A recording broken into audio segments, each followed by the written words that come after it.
அப்போ நெக்ஸ்ட்டு நாம் என்ன பார்க்க போகிறோம்னா டைப்ஸ் ஆஃப் கெமிக்கல் ரியாக்ஷன்ஸ் அப்படின்னு சொல்கிறோம். டைப்ஸ் ஆஃப் கெமிக்கல் ரியாக்ஷன்ஸ் சொன்னால் என்னது, அதாவது வேதிவினையின் வகைகள்னு அர்த்தம். வகைகள் டைப்ஸ்னு வகைகள், எனது வேதிவினையின் வகைகள்னு அர்த்தம். அதாவது எப்படி வேதிப்பொருட்களின் வினைகளின் வகைகள், வேதிப்பொருட்கள் தான் வினைபுரிகிறது, அதான வகைகள் என்று பொருள். ரைட்டா? இப்போ classification based on the nature of rearrangement of atoms அப்படின்னா கிளாசிஃபிகேஷன் சொன்னால் பிரிவுகள்னு அர்த்தம். ரைட்டா? அப்போ பிரிவுகள் என்ன பிரிவுகள்? Based on the nature of rearrangements of atom அப்படிங்கிறான். அப்போது ஆட்டம்னு என்னது? அணுக்கள். அணுக்களின் ரீஅரேஞ்ச்மெண்ட்னா மறுசீரமைப்புன்னு அர்த்தம். அதை திருப்பி அமைக்கிறது ஏற்கனவே சொல்லி கொடுத்துருக்கேன். லெஃப்ட்டில் ஒரு ஆட்டம் இருக்குன்னா ரைட்டில் அந்த ஆட்டம் வேறு இதில் போய் சேர்ந்துடும். ரைட்டா? லெஃப்ட்டில் ரியாக்டண்ட்டில் உள்ள ஒரு ஆட்டம், இப்போ லெஃப்ட்டில் நீ பார்த்துக்கேன் CH4 இருக்குது. அங்கே போய் என்ன ரைட்டில் போய் என்ன எதில் போய் சேர்ந்துருச்சு? லெஃப்ட்டில் எதில் இருந்துச்சு? மீத்தேனில் இருந்துச்சு. ரைட்டில் கார்பன் டை ஆக்சைடு போய் சேர்ந்துருச்சா? அப்போ ஆட்டத்தோட மறுசீரமைப்பு ஆகுதா? ப்ராடக்ட்டில் போகும்போது எதில் போயிடுச்சு? கார்பன் டை ஆக்சைடில் போயிடுச்சு. ரைட்டா? அப்போது ரியாக்டண்ட்டில் இருக்கும்போது எதோட மீத்தேனில் இருந்துச்சு. அப்போ ரியாக்டண்ட்டில் ஆக்சிஜன் O2 கேஸ் இருக்கும்போது எதுலேருந்து தனியாக இருந்துச்சு. அப்போ ப்ரொடக்டண்ட்டில் போகும்போது எங்கே போயிடுச்சு அப்படின்னா H2O போயிடுச்சு. இப்போ கார்பன் டை ஆக்சைடு ரெண்டுலேயும் ஒன்று மாறிடுச்சு. கார்பன் கூட ஒன்று போயிடுச்சு, அது கூட ஹைட்ரஜன் கூட ஒன்று போயிடுச்சு. அப்போ மாறி போயிடுச்சு இல்லையா? அதை ரீஅரேஞ்ச்மெண்ட்ஸ்னு சொல்கிறான். அணுக்களின் மறுசீரமைப்பு. அப்போ ரீஅரேஞ்ச்மெண்ட்ஸ் ஆஃப் ஆட்டம்னா அணுக்களின் மறுசீரமைப்பு. அதைத்தான் சொல்கிறான். கிளாசிஃபிகேஷனை பிரிக்கிறது. அது எதை? அணுக்களின் மறுசீரமைப்பு. தன்மைகள் நேச்சர்னா தன்மைகளை வகைப்படுத்துதல். கிளாசிஃபிகேஷனை வகைப்படுத்து. பேஸ்டு ஆன் அதை சார்ந்து அப்படின்றான்.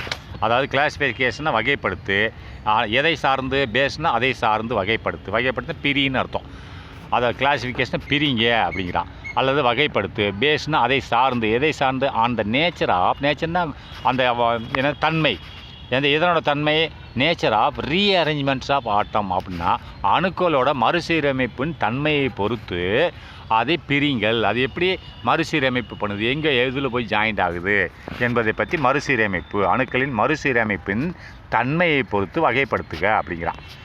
சோஃபார் இதுவரைக்கும் you studied about a chemical reaction. நீங்கள் கெமிக்கல் ரியாக்ஷனை வேதிப்பொருள்களின் வினையை பற்றி படித்திருக்கிறீர்கள். And how it can be described as a chemical equation. அது எவ்வாறு கெமிக்கல் ஈக்குவேஷன் அப்படின்னா வேதிப்பொருட்களின் சமன்பாடில் விவரிக்கப்பட்டுள்ளது என்பதை படித்திருக்கிறீர்கள். ரைட்டா? நல்லா அவன் தான் சொல்கிறான். சோஃபார் இதுவரைக்கும் யூ ஸ்டடி என்ன கெமிக்கல் ரியாக்ஷன், கெமிக்கல் வேதிப்பொருட்கள் வினைகளை படித்திருக்கிறீர்கள். And how it can be described இது எவ்வாறு விவரிக்கப்படுகிறது, எப்படி as a chemical ஈக்குவேஷன் அப்படின்னா வேதிப்பொருட்களின் சமன்பாடுகளில் இவைகள் எவ்வாறு சொல்லப்படுகிறது என்பதை நீங்கள் படித்திருக்கிறீர்கள். A large number of chemical reactions are taken place அப்படிங்கிறா. லார்ஜ் நம்பர்னால் அதிகமான எண்ணிக்கையில் கெமிக்கல் ரியாக்ஷன் வேதிப்பொருட்களின் வினைகள் நடக்கின்றன. ஆர் டேக்கிங் பிளேஸ் நடக்கின்றன. Around its everyday. ஒவ்வொரு நாளும் உன்னை சுற்றி ஒவ்வொரு நாளும் அதிக எண்ணிக்கையில் கெமிக்கல் ரியாக்ஷன் நடந்து கொண்டே இருக்கின்றன. நீங்கள் சாப்பிடும்போது நடக்குது, நீங்கள் பார்க்கும்போது நடக்குது, எல்லாத்துலேயும் நடந்து கொண்டே இருக்குது. நீங்கள் சுவாசிக்கும் போது நடக்குது, எல்லாத்துலேயும் பல கெமிக்கல் ரியாக்ஷன் நடந்து கொண்டு இருக்குண்ணா. லார்ஜ் நம்பர் ஆஃப் கெமிக்கல் ரியாக்ஷன்ஸ்னால் வேதிப்பொருட்களின் வினைகள் ஆர் டேக்கிங் பிளேஸ் நடந்து கொண்டு இருக்கின்றன. அரவுண்ட் அஸ் நம்மளை சுற்றி எவ்ரிடே தினந்தோறும் நம்மளை சுற்றி நடந்து கொண்டிருக்குண்ணா. Are they taking place in a similar way அப்படிங்கிறான். அவைகள் ஒரே வழியில் தான் நடக்குதா, ஒரே மாதிரி தான் நடக்குதா? இல்லை. ஏன்னா நம்ம சுவாசிக்கிற ஆக்சிஜன் உள்ளே போன உடனே சர்க்குலேஷன் ஆகி கார்பன் டை ஆக்சைடு வெளியில் வருதா? நான் சுவாசிக்கிறது ஆக்சிஜன், ஆனால் வெளிவருது கார்பன் டை ஆக்சைடு. எப்படி? அப்போ கெமிக்கல் ரியாக்ஷன் இது ஒரு வழியில் நடக்குது. சாப்பிட்ற உணவு செரிமானம் ஆகுதா? சாப்பாடும் சேர்த்து சாப்பிட்றேன், அதுபோல் ரசத்தையும் சாப்பிட்றேன், சாம்பாரையும் சாப்பிட்றேன், கறியையும் சாப்பிட்றேன். எல்லாமே வெவ்வேறு ஆட்டங்களை கொண்டது ஒவ்வொரு பொருளும். ரைட்டா? வெவ்வேறு எலிமெண்ட் பல ஆட்டங்களை கொண்டது. இப்போ சோறில் உள்ள ஆட்டமெல்லாம் ஒரே ஆட்டங்கள், அது மொத்தமாக இருக்குதுனால காம்பவுண்டுன்னு சொல்லுவாங்க. அதை மாலிகுல்னு சொல்லுவாங்க, வெறும் சோறு மட்டும். அப்போ சோறும் சாம்பாரும் கலந்துச்சுன்னா காம்பவுண்டு அப்படிம்பாங்க. அப்போ இது உள்ளே போய் என்ன ஆகுது? எனர்ஜியாக மாறுது. அப்போ இது ஒரு ரியாக்ஷன் அப்படின்னா ஒரே மாதிரியே நடக்கலை. ரைட்டா? அதை தான் அவன் கேட்குறான். என்ன கேட்குறான்னா each reactions involves different kinds of atoms அப்படின்னா ஒவ்வொரு are they taking place in a similar way. இந்த ரியாக்ஷனில் நம்மளை சுற்றி நடக்குது கெமிக்கல் ரியாக்ஷன், அதெல்லாம் ஒரே வழியில் தான் ஒரே மாதிரி நடக்குதான்னு கிடையாது. ஏன்னா கிடையாது இல்லையா? நீ சுவாசிக்கிறது ஒரு ஒரு ப்ராசஸ்ஸு. அதே மாதிரி நம்ம லெட்டின் போகிறோம். லெட்டின் என்னது? அது கழிவு மட்டும் வெளியேற்றுது. யூரினை தனியாக வெளியே, அது ஒரு ப்ராசஸ்ஸு. அப்படின்னா பல இந்த ப்ராசஸ், இந்த கெமிக்கல் ரியாக்ஷன் பல வடிவங்களில் நடக்குது. மனுஷ உடல்லே எப்படின்னா வெளியில் ஆகாயத்தில் எவ்வளோ நடக்கும், சுற்றி இதில் மரம் செடி கொடியில் எவ்வளோ கெமிக்கல் ரியாக்ஷன் நடக்கும். நம்மளை சுற்றி பல லட்சக்கணக்கான கெமிக்கல் ரியாக்ஷன்ஸ் நடந்து கொண்டு இருக்கின்றன டெய்லி. ஆனால் நம்மளுக்கு தெரியல, நம்ம கவனிக்கிறது கிடையாது. No are taking place similar, ஒரே மாதிரி இல்லை. No each reactions involve different kinds of atoms. அப்படின்னா இல்லை, அப்படி இல்லை, ஒரே மாதிரி கிடையாது. ஒவ்வொரு ரியாக்ஷன், ஒவ்வொரு வினையும் இன்வால்வ்ஸ் செயல்படுகின்றன டிஃப்ரெண்ட் கைண்ட்ஸ் ஆஃப் ஆட்டம்ஸ், வெவ்வேறு ஆட்டங்களை வைத்து செயல்படுகின்றன. ஒரே மாதிரியான ஆட்டங்கள் கிடையாது. அப்போ ஆக்சிஜனுக்கு ஒரு ஆட்டம் இருக்கும் இல்லையா? அப்போ உணவுப் பொருளுக்கு ஒரு ஆட்டம் இருக்கும் இல்லையா? ஹைட்ரஜனுக்கு ஒரு ஆட்டம் இருக்குல்ல? அது வெவ்வேறு அணுக்களை வைத்து ஒவ்வொரு ரியாக்ஷன் வினைகள் செயல்படுகின்றன. அண்ட் ஹென்ஸ் ஆகவே த வே த ரியாக்ட் ஆல்சோ டிஃபர், வெவ்வேறு ஆட்டங்களை வைத்து செயல்படுவதனால் அதனோட ஹென்ஸ் ஆகவே த வே த ரியாக்ட், அதனோட வினைகள் மாறுபடுகின்றன. All also differ. The way எந்த வழியில் ரியாக்ட் பண்ணுது, வினை புரிகிறது, அதுவும் மாறுபடுது. வெவ்வேறு ஆட்டங்கள் வினை புரிவதனால் அதனோட ரியாக்ஷன் செயல்பாடுகளும் வினையும் மாறுபடுகின்றன. தஸ் ஆகவே பேஸ்டு ஆன் த மேனர், அதை அந்த வழியை வைத்துக்கொண்டு by which the atoms of the reactants, அப்படின்னா அந்த வழியின் காரணமாக, தஸ் அதே வழியில், தஸ் ஆகவே பேஸ்டு ஆன் த மேனர், அதாவது வெவ்வேறு ஆட்டங்கள் வெவ்வேறு விதமான ரியாக்டன்ட்னு என்னது? வினை புரிகிறது. ரைட்டா? ரியாக்ட்னா வினை புரிகிறது அப்படின்னா, அப்போ இந்த மாதிரி செயல்பாடுகளை வைத்துக்கொண்டு, தஸ் பேஸ்டு ஆன் த மேனர், இந்த செயல்பாடுகளை வைத்துக்கொண்டு பை விச், அதனால் த ஆட்டம்ஸ் ஆஃப் த ரியாக்டன்ஸ்னால் வினை புரியும் சப்ஸ்டான்ஸ், த ஆட்டம்ஸ் வினை புரியும் ஆட்டங்கள், அணுக்கள், ரியாக்ட்னா வினை புரியுறது, வினை புரிஞ்சு ப்ராடக்டை கொடுக்கும். ரியாக்டன்ட் ஆட்டம்னா வினை புரியும் அணுக்கள் எதை கொடுக்கும்? ப்ராடக்ட் ஆட்டத்தை கொடுக்கும் அப்படின்றா. த ஆட்டம் ஆஃப் த ரியாக்டன்ட், வினைபுரியும் அணுக்கள் ஆர் ரீஅரேஞ்சு, அந்த வினைபுரியும் அணுக்கள் வந்து ப்ரொடக்டண்ட்டாக மாறும்போது அது வேறு இதில் போய் ஜாயிண்ட் ஆகும். ரைட்டா? ஆர் த வினைபுரியும் அணுக்கள் ஆர் ரீஅரேஞ்சுனா மாற்றப்படுகின்றன. அப்போ chemical reactions R classified as follows, கீழ்கண்ட மாதிரி கெமிக்கல் ரியாக்ஷன்ஸ் வேதிப்பொருட்களின் வினைகள் பிரிக்கப்படுகின்றனன்றான். அப்போது காம்பினேஷன் ரியாக்ஷன் அப்படிங்கிறான். அப்போ காம்பினேஷன் ரியாக்ஷன் என்னது? கூட்டு வினைகள்னு அர்த்தம். ரைட்டா? என்ன வினைகள்? கூட்டு வினைகள்னு அர்த்தம். சேர்க்கை, காம்பினேஷனை சேர்றது. ரைட்டா? கம்பைனை சேர்த்தல். கம்பைன் என்னது? சேர்க்கிறது, ஒன்றா சேர்க்கிறது, அதான் அர்த்தம். காம்பினேஷன் ரியாக்ஷன் என்னது? ரியாக்ஷன்னா வினை. அப்போ காம்பினேஷன்னா கூடுது, அதாவது சேர்க்கை வினைனா ரெண்டு ஒன்று சேர்றது. ரைட்டா? அப்போ அதுதான் காம்பினேஷன் ரியாக்ஷன். ரெண்டையும் ஒன்று சேர்த்தா அது காம்பினேஷன் அர்த்தம். காம்பினேஷன் சேர்க்கை வினை என்றான். அப்போ த combination reaction is a reaction அப்படின்றான். காம்பினேஷன் சேர்க்கை வினை என்பது ஒரு வினை. செயற்கை வினை, அதாவது காம்பினேஷன் ரியாக்ஷன்னா அதை செயற்கை இல்லை, சேர்க்கை, ஜாயின் பண்ணுறது. செயற்கைன்று ஆர்டிஃபிஷியல். ரைட்டா? ப்ரொனன்சியேஷன் கரெக்டாக இருக்கணும். செயற்கை வினை என்பது, அதாவது ஜாயிண்ட், அதாவது சேர்றது. செயற்கை வினை என்பது இஸ் எ ரியாக்ஷன், அது வந்து ஒரு வினையாகும், ஒரு வினை செயலாகும். எது? இன் விச், அதில் 2 or more reactants combine to form a compound. அப்படின்னா 2 அல்லது அதற்கு மேலே ரியாக்டன்ஸ் அப்படின்னா வினைபுரியும் பொருள். இப்போ மீத்தேன் ஒரு வினைபுரியும் பொருள், CH4 ப்ளஸ் ஆக்சிஜன் O2 ஒரு வினைபுரியும் பொருள். இப்படி 2 மினிமம் 2 3 அதுக்கு மேலேயோ வினைபுரியும் பொருள்கள் சேர்ந்து ஒரு கலவையை கொடுக்கணும். எதை? ப்ராடக்டாக கொடுக்கணும். கலவைன்னா ஒன்று தான் கொடுக்கணும். இங்கே 2 கொடுத்துருக்கு, carbon di oxide plus water கொடுத்துருக்கு. ரைட்டா? அது ஒன்றை தான் கொடுக்கணும்னு சொல்கிறோம். ஒரு கலவையை கொடுக்கணும், எலிமெண்ட்டை கொடுக்கக்கூடாது. இது மாலிகுலை கொடுக்கக்கூடாதுன்றா. மாலிகுல்ன்றது ஒரே மாதிரியாக இருக்கக்கூட கொடுக்கக்கூடாது. 2 வெவ்வேறு ஆட்டத்தை கொண்ட ஒரு கலவையை கொடுக்கணும். ரைட்டா? அப்படிங்கிறான். ரைட்டா? நல்லா பார்த்துக்கோங்க. த காம்பினேஷன் ரியாக்ஷன் அப்படின்றது ஒரு சேர்க்கை வினை என்பது இஸ் எ வினை, ஒரு வினையாக இருக்கிறது, வினைபடும் பொருளாக இருக்கிறது. இன்விச், அதில் 2 அல்லது 3 2 or more reactants அப்படின்னா வினைபடும் பொருட்கள். வினைபடும் பொருட்கள், ரியாக்டன்ஸ் புளூரல் போட்டிருக்கான். வினைபடும் பொருட்கள் கம்பைன் அப்படின்னா சேர்ந்து டு ஃபார்ம் ஏ காம்பவுண்ட் அப்படின்னா ஃபார்ம்னா உண்டாக்குகிறது, ஒரு காம்பவுண்டை உண்டாக்குறது. காம்பவுண்ட் என்னது? ஒரு கலவை, ஒரு கலவையை கலவைனாலே ரெண்டு வெவ்வேறு ஆட்டங்களை கொண்டதுன்னு அர்த்தம். ரைட்டா? அப்போ இட் இஸ் அதர்வைஸ் இல்லைன்னா இதை வேறு மாதிரியும் கூப்பிடலாம். கால்டு சிந்தசைஸ் அப்படின்னா இதை வேறு பொருளில் கூப்பிட்டீங்கன்னு சொன்னால் சிந்தசைஸ்ன்னு சொல்லிட்டு சிந்தசைஸ் ரியாக்ஷன் சொல்லலாம். சிந்தசைஸ்னா தொகுப்புன்னு அர்த்தம். கலவை, கலக்கிறது. இப்போ நம்ம சாம்பார்ன்றது இப்போ பருப்பு குழம்புன்றது தனியாக பருப்பு மட்டும் வச்சுக்கிறது. இப்போ அதில் கூட்டு கத்திரிக்காயெல்லாம் போட்டேன்னா அது வந்து கலவை ஆயிடுச்சா, அது காம்பவுண்டு. வெறும் பருப்பு குழம்பு மட்டும் வச்சேன்னா அது வந்து என்னது, அது வந்து மாலிக்கூல்.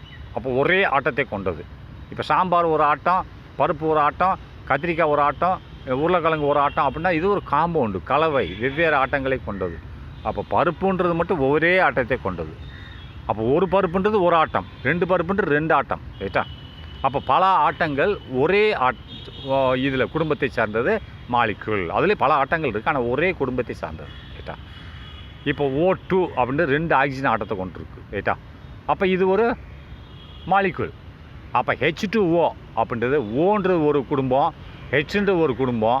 அப்போ இந்த ஒரு ஆட்டத்தையும் கொண்டிருக்கு, அந்த ஒரு ஆட்டத்தையும் கொண்டிருக்குன்னா இது காம்பவுண்டு. ரைட்டா? ஆனால் மாலிக்யூல் காம்பவுண்டுன்னா ரெண்டுக்கு மேலே இருந்தால் காம்பவுண்டு. அது மாலிக்யூல் வந்து காம்பவுண்டுன்னு சொல்லலாம். ஆனால் காம்பவுண்டு வந்து மாலிக்யூல்னு சொல்ல முடியாது. ஏன்னா மாலிக்யூல்னால் பியூர். ரைட்டா? பியூர். இப்போ எப்படி இந்த பார்த்துக்கேன், இப்போ வெஜிடேரியன் நான் வெஜிடேரியன்றானே, கறி சாப்பிட்றவன் வெஜிடேரியன் சாப்பிடுவான், கறியும் சாப்பிடுவான். ஆனால் வெஜிடேரியன் ஐயருக்கு போய் கறி சாப்பிடுவானா? சாப்பிட மாட்டான். கறி சாப்பிட்றவன் வெஜிடேரியன் சாப்பிடுவான், வெறும் கறியாக சாப்பிட மாட்டான், தோசை சாப்பிடுவான், அது வெஜிடேரியன் தானே. அதான் காம்பவுண்டு. கறி சாப்பிட்றவன் வந்து காம்பவுண்டு. இந்த ஐயருக்கு வெறும் வெஜிடேரியன் மட்டும் சாப்பிடுவாங்க, இது சாப்பிட மாட்டாங்க, எதை கறியை சாப்பிட மாட்டாங்க. இவங்க வந்து மாலிக்யூல். அப்போ இந்த காம்பவுண்டு வெஜிடேரியன் சாப்பிட்லாம், கறியும் சாப்பிட்லாம். ஆனால் வெஜிடேரியன் கறி சாப்பிட மாட்டாங்க. அப்போ காம்பவுண்டானது மாலிக்யூலாக இருக்கலாம், ஆனால் மாலிக்யூல் காம்பவுண்டாக இருக்காது. ஐயர் காம்பவுண்ட் ஆக முடியுமா? முடியாது. கறி சாப்பிடுவானா? முடியாது. அதே மாதிரி தான் இது. சரியா? இப்போ next it is otherwise called synthesise அப்படின்னா இது மறுபுறம் இதை எவ்வாறு அழைக்கிறார்கள்? சிந்தசைஸ் தொகுப்பு வினை என்று அழைக்கிறார்கள். அல்லது கம்போசிஷன் ரியாக்ஷன். கம்போசிஷன் கலவை வினை, தொகுப்பு வினை அல்லது கலவை வினை, ரெண்டு ஒன்று தான். ரைட்டா? அது சேர்க்கை வினை ரெண்டு சேர்றது. ரைட்டா? சேர்க்கை வினை. அப்போ வென் ஏ ரியாக்டன்ட் ரெண்டுக்கு மேலே உள்ள ரியாக்டன்ட் வந்து கம்பைன் பண்ணணும், இணையணும். இணைஞ்சு ஒரு காம்பவுண்டை கொடுத்தா அதுக்கு பேர் காம்பினேஷன் ரியாக்ஷன். அப்படின்னா இங்கே பாரு, ஏ ரியாக்டன்ட் வினை புரியும் பொருள் 1 A combines with A reactant B அப்படின்னா ரெண்டு ரியாக்டன்ட் வந்துருச்சா, வினை புரியும் பொருள். ரியாக்டன்ட்னா வினை புரியும் பொருள், ப்ராடக்ட்னா வினையிலிருந்து பெறப்பட்ட பொருள். ரைட்டா? இப்போ அரிசி தான் வினை புரியும் பொருள், அதை சமைக்கிறது தான் வினை. ஆனால் சோறு தான் வினையிலிருந்து பெறப்பட்ட பொருள், ப்ராடக்ட். அரிசி வினை ரியாக்டன்ட். அப்போ அந்த சமைக்கிறோம் இல்லையா, அது வினை புரிகிறது. சமைக்கிறதுனால தானே சோறாக மாறுது, அது வினை. அப்போ சோறாக மாறிடுச்சு இல்லையா அரிசி, அதுக்கு பேர் ப்ராடக்ட்னா அந்த அரிசியிலேருந்து பெறப்பட்டது. சோறுலேருந்து அரிசி வருமா? வராது. அரிசி இருந்தால் தான் சோறு வரும். அப்போ ரியாக்டன்ட் இருந்தால் தான் சோறே வரும், ப்ராடக்ட் வரும். அது ப்ராடக்ட் வர்றதுக்கு வினை புரியணும். வினைனா என்னது? ரியாக்ஷன் இருக்கணும். அப்போ அடுப்பு இருந்தால் தானே உனக்கு அரிசி வந்து, தீ இருந்தால் தானே அரிசி வந்து உனக்கு இப்போ சோறாக மாற முடியும். அப்போ ரியாக்டன்ட்ன்றது அரிசி, அந்த எரிக்கிறதுன்றது வினை செயல்பாடுகள். அதான் செயல்பாடு செய்யுது, எரிஞ்சால் தான் மாறுது. அப்போ ப்ராடக்ட்ன்றது சோறு. ரைட்டா? இது சோறு. அப்படின்னா அரிசி ரியாக்டன்ட்டு ரெண்டுக்கு மேலே இருக்கணும்ன்ற இதில். ரைட்டா? அப்போ இதை நல்லா கவனிங்க. இப்போ என்ன சொல்கிறேன், when the reactant A combines with B அப்படின்னா ஒரு ரியாக்டன்ட் A எதோட சேருது? பியோட. இன்னொரு ரியாக்டன்ட் பியோட சேரும்போது அது என்ன சொல்கிறேன், ரெண்டு ரியாக்டன்ட்டோ இல்லை 3 ரியாக்டன்ட்டோ ஒரு காம்பவுண்டை கொடுத்தா அதுக்கு பேர் காம்பினேஷன் ரியாக்ஷன் சொல்கிறான். காம்பினேஷன்னா சேர்க்கை இல்லை சிந்தசைஸ் இல்லை கம்போசிஷனால் காம்பவுண்டுனால் ரெண்டு ஒன்று தான். கம்போசிஷனாக கலவை, காம்பவுண்ட்னாலும் கலவை தான். ரைட்டா? அதேமாதிரி சிந்தசைஸ்னால் தொகுப்பு, அதாவது தொகுப்புன்னு சொல்லுவாங்க, அதுவும் ஒன்று தான். சேர்க்கை அதாவது காம்பினேஷன் சேர்க்கை அதுவும் ஒன்று தான். ஆனால் இங்கே இந்த விடத்தில் அந்த காம்பவுண்டுன்னு வரும்போது அது ஒரு கலவை பொருள்னு அர்த்தம். ரைட்டா? அதேமாதிரி கம்போசிஷனாலும் கலவை பொருள் தான். ரைட்டா? அதை பார்த்துக்கோங்க. அப்போ இங்கே வென் தி ரியாக்டன்ட் A நல்லா பார்த்துங்க. வென் ஏ ரியாக்டன்ட் ஏ என்ற ரியாக்டன்ட் அதாவது வினைபுரியும் பொருள் கம்பைன் வித் பி என்ற வினைப்பொருள் பின்னு போட்டால் அதுக்கு பேர் ரியாக்டன்ட், அது ஒரு ரியாக்டன்ட்னு அர்த்தம். இப்போ லெஃப்ட் சைடில் பாருங்கள், ஏ அண்ட் பின்னு போட்டால் 2 ரியாக்டன்ட்டு, அது 2 கம்பைன் ஆகுது. வினைபுரியுதா? வினைபுரிஞ்சு என்னத்தை கொடுக்குது? ஒரு காம்பவுண்டு, ஏபின்ற ஒரு காம்பவுண்டு. தனியாக போடல பாருங்கள், 2 சேர்த்து போட்டிருக்கான். ஏயும் பியும் பாண்டிங்கில் போட்டான், காம்பவுண்டு கலவையாக இருக்கிறது. படத்தை பார்த்தியா? தனித்தனியாக போடல, ப்ளஸ்ன்னு போடல இல்லையா? ஏ போட்டு அது பி அதுக்கு மேலே போட்டேன் அப்படின்னா இது கலவைன்னு அர்த்தம். என்னத்தை கொடுக்குறது? It forms a product AB. ப்ராடக்ட்னா அது கொடுக்குறது, அதாவது வினை பயன்னு அர்த்தம். அதன் அந்த ரியாக்டன்ட் எதை கொடுக்குறது? இந்த ப்ராடக்டை கொடுக்குறது. ரைட்டா? ப்ராடக்ட் எப்படி? ஏபின்ற ஒரே கலவையை கொடுக்குறது, காம்பவுண்ட். அப்போ இது ஒரு தனியான ரியாக்டன்ட் ஏ, பி ஒரு தனியான ரியாக்டன்ட்டு. இந்த 2 ரியாக்டன்ட் ஒன்று சேர்ந்து எதை கொடுக்குறது? ஒரு கலவையை கொடுக்குறது. ஏபின்ற ஒரு கலவையை கொடுக்குறது அப்படின்னு போட்டான். த ஜெனரலைஸ்டு ஸ்கீம் அப்படின்னா, ஜெனரலைஸ்னா பொதுவான வடிவம்னு அர்த்தம். ஜெனரலைஸ்டுனா பொதுவான வடிவம்னா ஆஃப் காம்பினேஷனாக கலவை, அதாவது இணைப்பு, அல்லது நீ இணைப்பின்னு போடலாம், செயற்கைன்னு போடலாம்.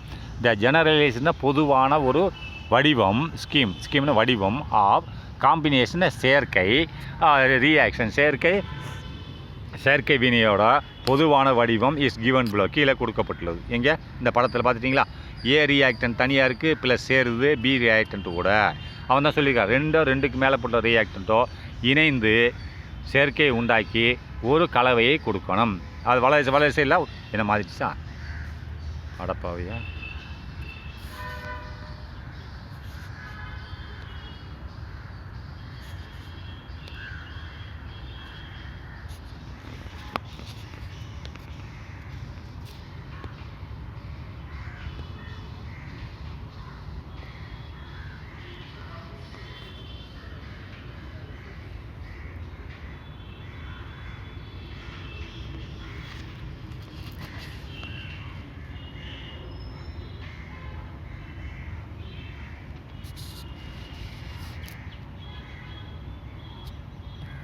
அந்த கலவையை கொடுக்கணும்னு போட்டானா, அப்போ 2 சேர்ந்து ஒரு கலவையை கொடுக்கணும்னு போட்டிருக்கான்.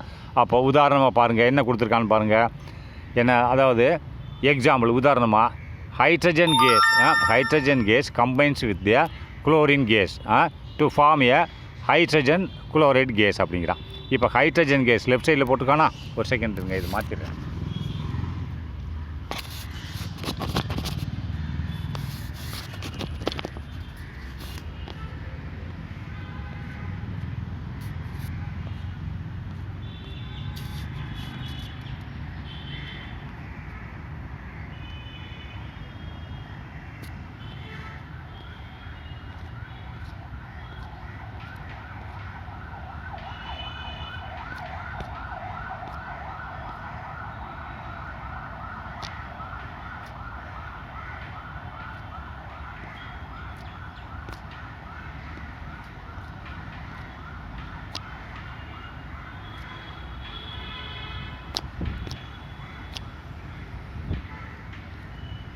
அந்த போட்டுருக்கான் பார்த்தீங்களா?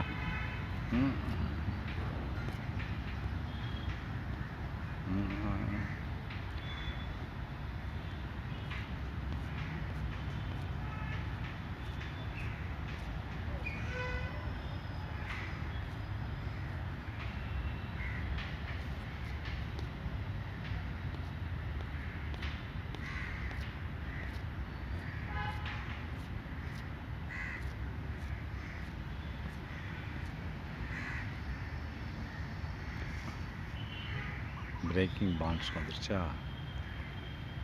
நடத்திக்கிட்டு இருக்கும்போதே ஓடி போயிடுது. இந்த உதாரணத்துக்கு போட்டிருக்கான், என்ன போட்டிருக்கான்? ஹைட்ரஜன் கேஸ் கம்பைன்ஸ் வித் எதோட கம்பைன் ஆகுது? வித் நைட்ரஜன், அதாவது குளோரின் கேஸோட கம்பைன் ஆகுது. கம்பெனி என்ன கொடுக்குறது? To form hydrogen chloride gas அப்படின்றான். அந்த பாருங்கள், H2 ஹைட்ரஜன் கேஸ், ரைட்டா? அது ஜியில் கேஸ்ன்னு போட்டான் கீழே, ரைட்டா? குளோரின் Cl2 அதுவும் கேஸ் தான். இந்த 2 சேர்ந்து என்னத்தை உண்டாது? இன்னொரு கேஸை உண்டாக்குது, H2 HCl. இப்போ அந்த ஃபார்முலா கரெக்டாக இருக்கான்னு பாருங்கள். லெஃப்ட் சைடில் 2 H இருக்கா, ரைட் சைடில் என்னது? H2HCl இருக்குது. அப்போ ரைட் சைடில் 2 H 2 Cl இருக்குது. அப்போ இங்கே லெஃப்ட் சைடில் ஒரு 2 H இருக்குது, ப்ளஸ் 2 Cl இருக்குது. சரியா போச்சா? சமன்பாடு ஈக்குவல் ஆகிடுச்சா? சமன்பாடு ஈக்குவலாக இருக்கான்னு பார்க்கணும் ஆட்டம்கள். அப்படி இல்லைன்னா அது வந்து சரிப்பட்டு வராது. Depending on the chemical nature அப்படின்னா இதனோட கெமிக்கல் அப்படின்னா வேதியியல் தன்மையை பொறுத்து வேதியியல் தன்மையை பொறுத்த ரியாக்டன்ட்னா இந்த லெஃப்ட் சைடில் உள்ளது வினைபுரியும் பொருளோட கெமிக்கல் நேச்சர் வேதியியல் தன்மையை பொறுத்து என்ன செய்யுது? There are 3 classes of the combination reaction அப்படின்னா 3 பிரிவுகளாக பிரிக்கப்படுகிறது. இது காம்பினேஷன் ரியாக்ஷன். இந்த காம்பினேஷன் ரியாக்ஷனை 3 பிரிவுகளாக பிரிக்கப்படுகிறது. அப்போ செயற்கை வினைகளை 3 பிரிவுகளாக பிரிக்கிறார்கள். எதை வைத்து பிரிக்கிறார்கள்? Depending on the chemical nature of the reactants. ரியாக்ட்னா வினைபுரியும் பொருளோட கெமிக்கல் என்னது? வேதி பண்பாடுகள் வேதியியல் தன்மையை வைத்து கெமிக்கல் நேச்சர்னா வேதியியல் அதனோட அந்த பொருளோட குணத்தை வைத்து செயற்கை வினையை 3 பிரிவுகளாக பிரிக்கிறார். கெமிக்கல் நேச்சர்னால் வேதியியல் தன்மையை அதன் வேதியியல் தன்மையை வைத்து இதனோட குணங்களை 3 ரியாக்டன்ட் லெஃப்ட் சைடில் உள்ளது வினைபுரியும் பொருளோட தன்மையை 3 பிரிவுகளாக பிரிக்கிறார்கள். நல்லா பாருங்கள். இப்போ element plus element is a compound அப்படின்னா 2 எலிமெண்ட் சேர்ந்தது ஒரு காம்பவுண்டை உண்டாக்குகிறது. ரைட்டா? காம்பவுண்டுன்றது கலவை. 2 எலிமெண்ட்டுன்றது தனித்தனியானது. எலிமெண்ட்னு தனித்தனியாக இருக்கும். ரைட்டா? காம்பவுண்டு 2 கலந்துருக்கும். ரைட்டா? அப்போ 2 எலிமெண்ட் சேர்ந்து ஒரு காம்பவுண்டை உண்டாக்குகிறது அப்படின்னா இந்த டைப்பில் காம்பினேஷன்னா செயற்கை ரியாக்ஷனாக காம்பினேஷன் வினை. அது செயற்கை வினையானது என்ன 2 elements react with one other to form a compound அப்படின்னா 2 எலிமெண்ட் லெஃப்ட்டில் பாரு 2 எலிமெண்ட் ப்ளஸ் எலிமெண்ட். ரைட்டா? 2 எலிமெண்ட்டு ரியாக்ட் ஆகுது. ரியாக்ட்னா வினை புரிகிறது. வினை புரிஞ்சு என்னத்தை கொடுக்குது? ஒரு காம்பவுண்டு ஒரு கலவையை கொடுக்குறது.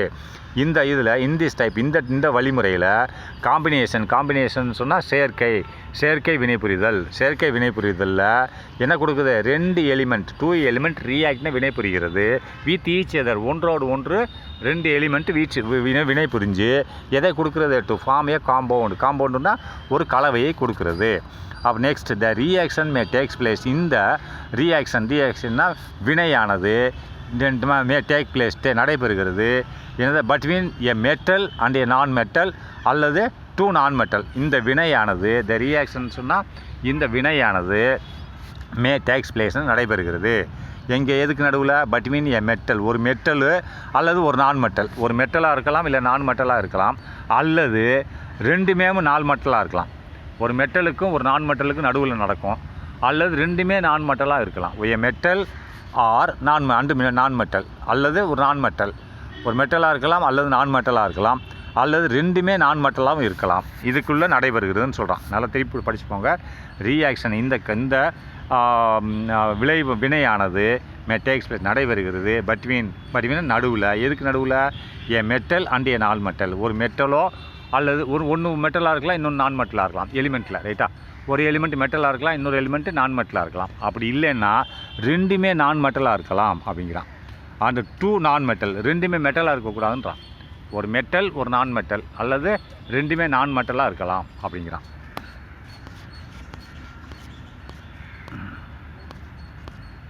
அப்போ இதில் என்ன எக்ஸாம்பிள் கொடுத்துருக்கான்னு பார்ப்போமா? Example 1 when A solid sulphur என்னது? சாலிட் திடப்பொருளான சல்ஃபர் திடப்பொருள். ஒரு மெட்டல் ஒரு நான் மெட்டலாக இருக்கலாம். 2 எலிமெண்ட்டில் ஒரு எலிமெண்ட் மெட்டலாக இருக்கலாம் இன்னொன்று நான் மெட்டலாக இருக்கலாம் அல்லது 2மே நான் மெட்டலாக இருக்கலாம். 2மே மெட்டல்னு அவன் சொல்லலை. ரைட்டா? வென் ஏ சாலிட்ன்றது என்னது? திடப்பொருள். அதை மெட்டல்னு சொல்லிட்டான். சாலிட்ன்றது மெட்டல் தான். அப்போ இன்னொன்று நான் மெட்டலாக இருக்கலாம். ஆனால் 2 மெட்டலில் இருக்கக்கூடாது.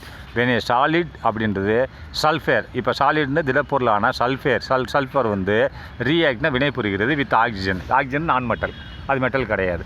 அதோட வினை புரிந்து அதனால் பாருங்கள் வென் சாலிட்னா திடப்பொருள் சல்ஃபரான திடப்பொருள் ரியாக்ட்னா வினை புரிகிறது வித் ஆக்சிஜனோட வினை புரிகிறது.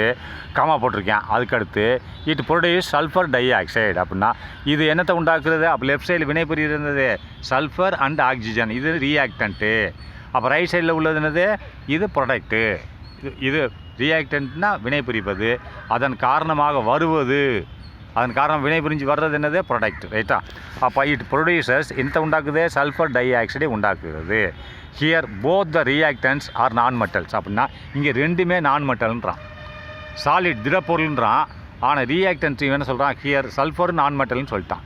அதாவது சாலிட்ன்ற திரவம், அதாவது திடப்பொருள். ஆனால் சல்ஃபரும் நான் மெட்டலாம். ஹியர் போத் த ரியாக்டன்ட் சல்ஃபரும் நான் மெட்டல் அண்டு இது என்னது ஆக்சிஜனும் நான் மெட்டல்ன்றான். ரைட்டா? ஆனால் என்னத்தை கொடுக்குது, போத் ரியாக்டன்ஸாக நான் மெட்டல், ரெண்டுமே நான் மெட்டலாக இருக்குது. நல்லா கவனிங்க. இது என்னது, சல்ஃபர்ன்றது கேஸு. சரியா? வெண்ணே சாலிட் சல்ஃபர்னு போட்டிருக்கான். சல்ஃபர் இங்கே கேஸ்னு போட்டிருக்கான்.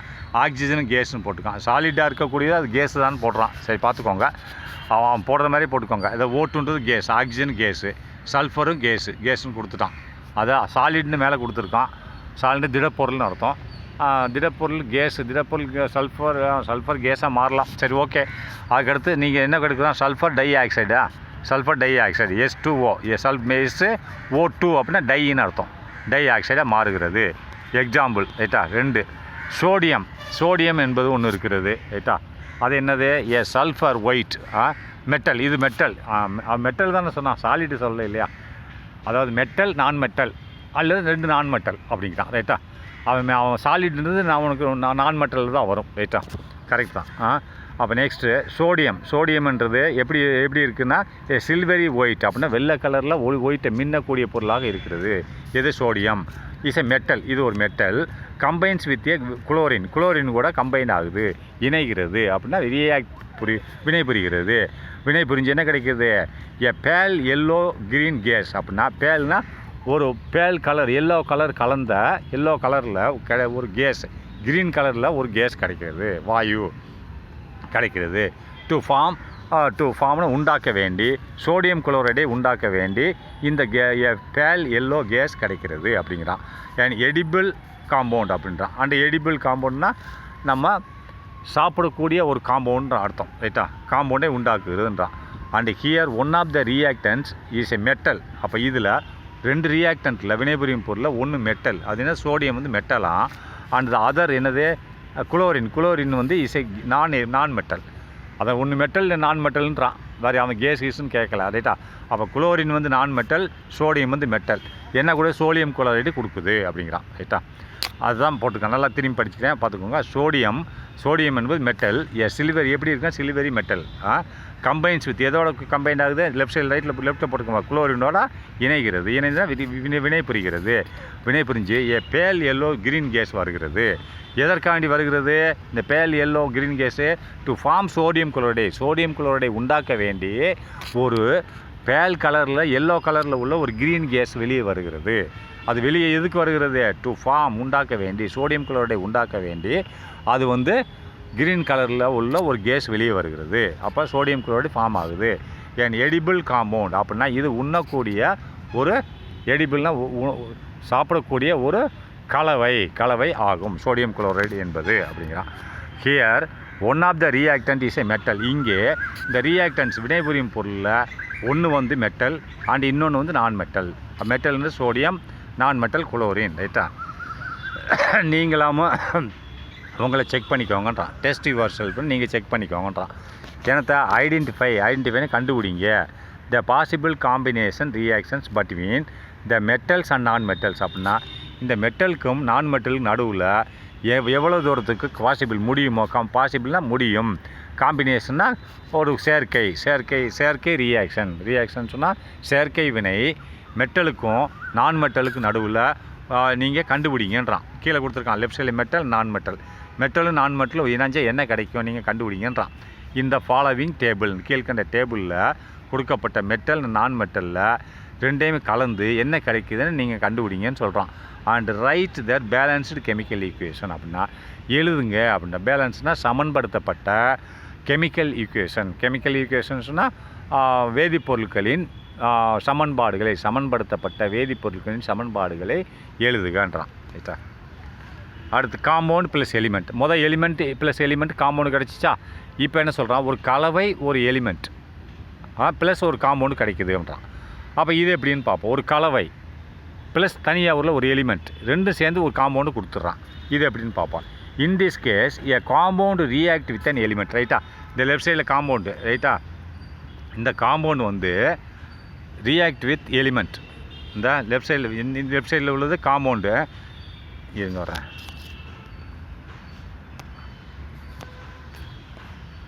இந்த compound plus element, compound element சேர்ந்து காம்பவுண்டு கொடுக்குதுன்றான். இன்டிஸ் கேஸ் இந்த இந்த இதில் இந்த சாப்டரில் இந்த இந்த இந்த பகுதியில் இன்டிஸ் கேஸ் இந்த பகுதியில் ஏ காம்பவுண்ட் ரியாக்டிவ்னா இந்த காம்பவுண்டு ரியாக்ட் வித் எலிமெண்ட் இந்த ரெண்டும் ஒன்று சேருது. ரியாக்ட்னா இதோட வினை புரிகிறது. வினை புரிஞ்சு எதை கொடுக்குறது? காம்பவுண்டை கொடுக்குறது. அது ரெண்டு ரியாக்டன்ட்டு, இது ப்ராடக்ட்டு. ரைட்டா? முதல்ல element plus element compound, element வினை புரிஞ்சு காம்பவுண்டு கொடுத்துச்சு. இப்போ என்ன செய்யுது? ஒரு காம்பவுண்டு ஒரு எலிமெண்ட் வினை புரிஞ்சு காம்பவுண்டு கொடுக்குது. இந்த கேஸில் இந்த காம்பவுண்டு ரியாக்ட் வித் எலிமெண்ட், ரியாக்ட்னா வினை புரிகிறது இந்த எலிமெண்ட் கூட. அதாவது இந்த காம்பவுண்ட் ரியாக்ட் வித் எலிமெண்ட், இந்த எலிமெண்ட் கூட வினை புரிகிறது. With an element to form, உண்டாக்க வேண்டிய நியூ காம்பவுண்டு, இது புதிய காம்பவுண்டை உண்டாக்க வேண்டி இந்த ரெண்டும் வினை புரிகிறதுன்றான். டு ஃபார்ம்னா உண்டாக்க, நியூ காம்பவுண்டு புதிய ஒரு கலவையை உண்டாக்க ஒரு காம்பவுண்டும் லெஃப்ட்டில் இருக்கிறது காம்பவுண்டு தானே, இல்லை காம்பவுண்டும் ஒரு எலிமெண்ட்டும் வினை புரிகிறதுன்றான். ஃபார் இன்ஸ்டன்ஸ், உதாரணமாக பாஸ்பரஸ்ன்றது ஒரு பொருள். பாஸ்பரஸ் ட்ரைக்ளோரைடு, அதாவது phosphorus trichloride reacts with chlorine அப்படின்னா குளோரின் கூட வினை புரிகிறது. பாஸ்பரஸ் ட்ரைனால் 3 தானே, PCl3 ட்ரைனா அது 3 போட்டுருக்காங்களே ட்ரை, அதை PCl3ன்னு போட்டாலே பாஸ்பரஸ் ட்ரைக்ளோரைடுன்னு அர்த்தம். பாஸ்பரஸ் ட்ரைக்ளோரைடு ப்ளஸ் போட்டு Cl2 குளோரைடு கூட குளோரின் கூட Cl2னா குளோரின் கூட வினை புரிகிறது. இந்த லெஃப்ட் சைடில் உள்ளது என்னது? லெஃப்ட் சைடில் உள்ளது என்ன சொல்லுவாங்க? இது வந்து ரியாக்டன்ட்டுன்னு சொல்லுவாங்க. இது ப்ராடக்ட். ரைட்டா? Reactant product. அப்போ இந்த பாஸ்பரஸ் ட்ரைக்ளோரைடு குளோரின் கூட வினை புரிகிறது. Phosphorus trichloride reacts with chlorine case, இது கேஸ். ரைட்டா? குளோரின் கேஸ் அண்ட் ஃபார்ம்ஸ் உண்டாக்குகிறது. எதை? பாஸ்பரஸ் பென்டாகுளோரைடு. பென்டானா 5 போட்டுக்கானா, PCl பென்டானா 5, ட்ரைனா 3, இங்கே PCl 3. அப்போ சரியாக போச்சா? ஈக்குவேஷன் கரெக்டாக இருக்கான்னு பார்த்துக்கோங்க. இங்கே Cl 3 இருக்குது, இங்கே Cl 2 இருக்குது, இங்கே P 1 தான் இருக்குது. அப்போ இங்கே ஒரு P வந்துருச்சு. அப்போ Cl 3 + 2 5, இங்கே 5 வந்துருச்சா? அப்போ சமன்பாடு ஓகேயா? அப்போது PCl3னா ட்ரை, பாஸ்பரஸ் ட்ரைக்ளோரைடு, 5னா பாஸ்பரஸ் பென்டாகுளோரைடு. அப்போ குளோரின்னா Cl2. ஈக்குவேஷனை கரெக்டாக கவுண்ட் பண்ணிக்கோங்க. அடுத்து காம்பவுண்டு இது முதல் எலிமெண்ட் சேர்ந்து காம்பவுண்டு கொடுத்துச்சு. ரெண்டாவது காம்பவுண்டு எலிமெண்ட் உங்களுக்கு புரியல இல்லையா? நான் திரும்பி சொல்லி விட்றேன், அதை சொல்ல மாட்டேன்ல. இது எலிமெண்ட்டு, இது காம்பவுண்டு ஏன் சொன்னேன்? பாஸ்பரஸ் ஒரு ஆட்டம், குளோரின் ஒரு ஆட்டம். அப்போ 2 வெவ்வேறு ஆட்டமா? 2 வெவ்வேறு ஆட்டத்தை சேர்ந்தது காம்பவுண்ட். ரைட்டா? இப்போ இந்த குளோரின் அப்படின்னா 2, அப்போ 2 குளோரின் ஒன்று சேர்ந்துருக்கு. இது ஒரு எலிமெண்ட் இல்லை மாலிகுல். ஏன்னு சொன்னால் 2 குளோரின் ஆட்டம் ஒன்று சேர்ந்துருக்கா, Cl2 அப்படின்னு 2 குளோரின் ஆட்டம். அப்படின்னா இது காம்பவுண்ட் ஆகுமா? ஆகாது. ஏன்னா ஒரே ஆட்டத்தை கொண்டது, 2 ஆட்டங்களை கொண்ட ஒரு குளோரின். ரைட்டா? Clன்னு குளோரின், Cl2ன்னு 2 குளோரினை கொண்டிருக்கு. ரைட்டா? 2 ஆட்டத்தை கொண்டிருக்கு குளோரின், 2 ஆட்டம். அப்போ இது என்ன? மாலிகுல். இது ஒரே இதை கொண்டதுனா மாலிகுல், இது காம்பவுண்டு. ஆனால் 2 ஆட்டத்தை கொண்டிருந்தால் அது காம்பவுண்டுன்னு சொல்லலாம். ஆனால் 2 தனியாக வச்சுருக்கிற ஒரு ஆட்டத்தை கொண்டு அது மாலிகுல் தான். அந்த மாலிகுலை காம்பவுண்டுன்னு சொல்லலாம். ஆனால் காம்பவுண்டை மாலிகுல்னு சொல்ல முடியாது. ஏன்னா மாலிகுல்னு சொன்னால் பியூராக இருக்கணும். ரைட்டா? 1க்கு மேலே இருக்கணும். இது மாலிகுல், இது காம்பவுண்டு. அப்போது காம்பவுண்டு ப்ளஸ்ஸு வரேன், காம்பவுண்டு ப்ளஸ்ஸு காம்பவுண்டு, இதுவும் காம்பவுண்டு. ரைட்டா? வந்துருச்சா? 3 காம்பவுண்ட், அதாவது மாலிகுல் இது. ரைட்டா? 2 குளோரின் ஆட்டம், மாலிகுலை காம்பவுண்டுன்னு சொல்லலாம். ஆனால் காம்பவுண்டை மாலிகுல்னு சொல்லக்கூடாது. ரைட்டா? அதைத்தான் சொல்கிறான். இது காம்பவுண்ட், இது ஒரு காம்பவுண்டு. ஏன்னா PClன்னு சொல்கிறான். PCl chlorine, phosphorus trichloride. அப்போ இப்போ பாஸ்பரஸ் பென்டாகுளோரைடு, இது குளோரின் அப்படின்னா 2 குளோரின் ஆட்டத்தை கொண்டிருக்கு. அப்போ 2மே காம்பவுண்டு. ஏன் காம்பவுண்டு குளோரின் சொன்னால் 2 குளோரின் கொண்டிருக்கு இல்லையா? 1க்கு மேற்பட்ட ஆட்டத்தை கொண்டிருந்தால் அது மாலிகுல் தான். ஆனால் காம்பவுண்டுன்னு சொல்லிக்கலாம். காம்பவுண்டை மாலிகுல்னு சொல்ல முடியாது.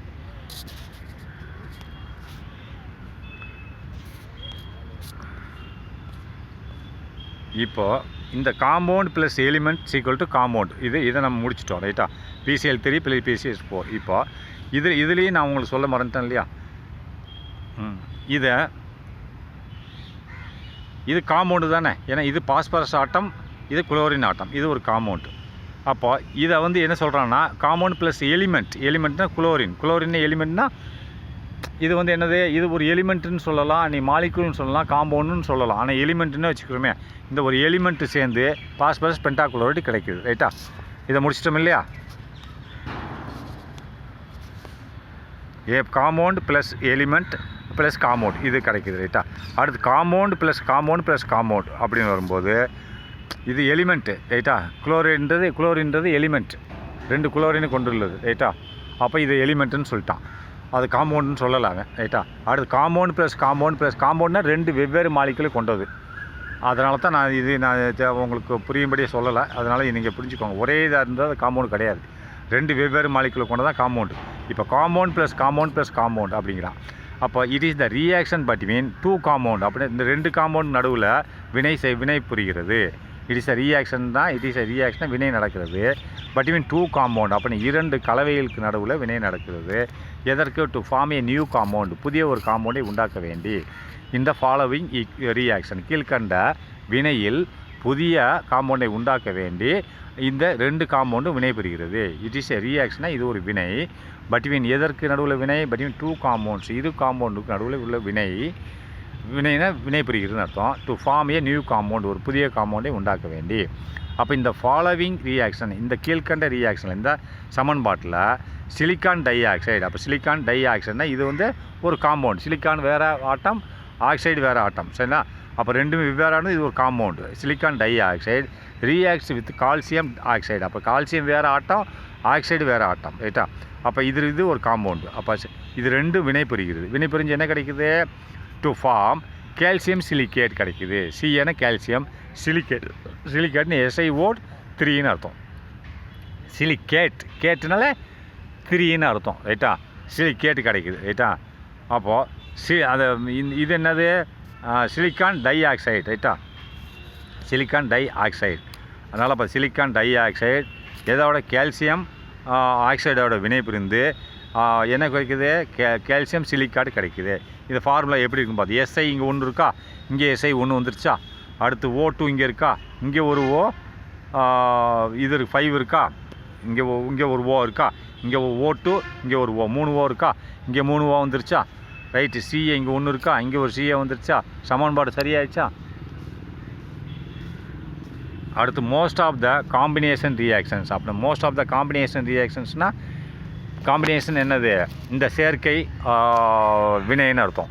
பல செயற்கை வினைகள், ரியாக்ஷன் வினைகள், மோஸ்ட் ஆஃப் த பல செயற்கை வினைகள், செயற்கை ஜாயிண்ட் வினைகள் ஆர் எக்ஸோதெர்மிக் இன் நேச்சர். எக்ஸோதெர்மிக்னா வெளியில் நடக்கின்றன.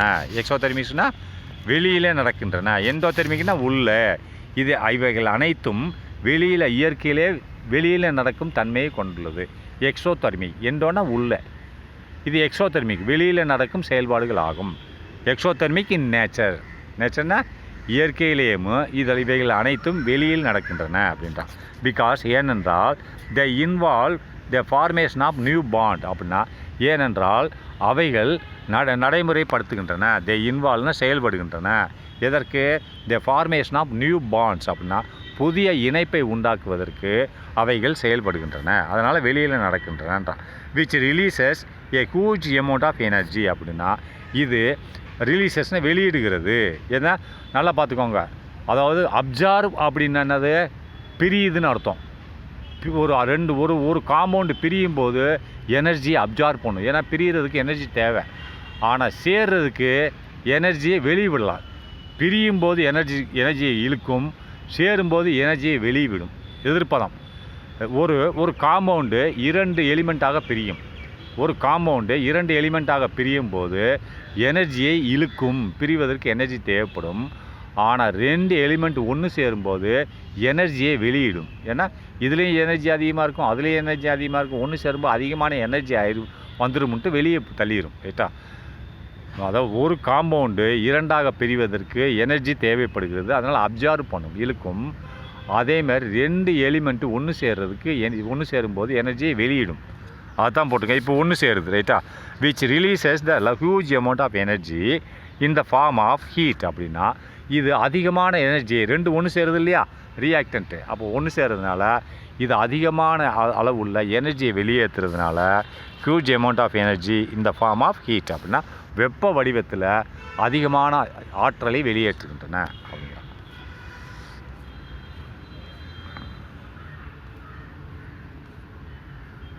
அடுத்து நெக்ஸ்ட்டு டீகாம்போசிஷன் ரியாக்ஷன். ஃபஸ்ட்டு வந்து நம்ம பார்த்துட்டோம் என்னது, காம்பினேஷன் ரியாக்ஷன்.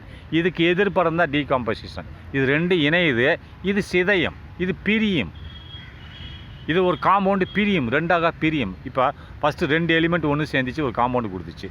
ரெண்டாவதுல ஒரு எலிமெண்ட்டு ஒரு காம்பவுண்டு ஒன்று சேர்ந்து ஒரு காம்பவுண்டு கொடுத்துச்சு. மூணாவது ரெண்டு காம்பவுண்டு ஒன்று சேர்ந்து ஒரு காம்பவுண்டு கொடுத்துச்சு, ரைட்டா. ஆனால் இது பிரியும், காம்பவுண்டு ரெண்டு எலிமெண்ட்டாக பிரியும், ரைட்டா. ஒரு காம்பவுண்டு ரெண்டு எலிமெண்ட்டாக பிரியும், ஒரு காம்பவுண்டு ரெண்டு காம்பவுண்டாக பிரியும், ஒரு காம்பவுண்டு ப்ளஸ் ஒரு எலிமெண்ட்டாக பிரியும். அதை டீகாம்போசிஷன். டீகாம்போசிஷன் ரியாக்ஷன் அப்படின்னா சிதைவு வினைகள். டீகாம்போசிஷன் சிதைகிறது, சிதைவு வினைகள். இதையே நம்ம பார்க்கலாம், ரைட்டா.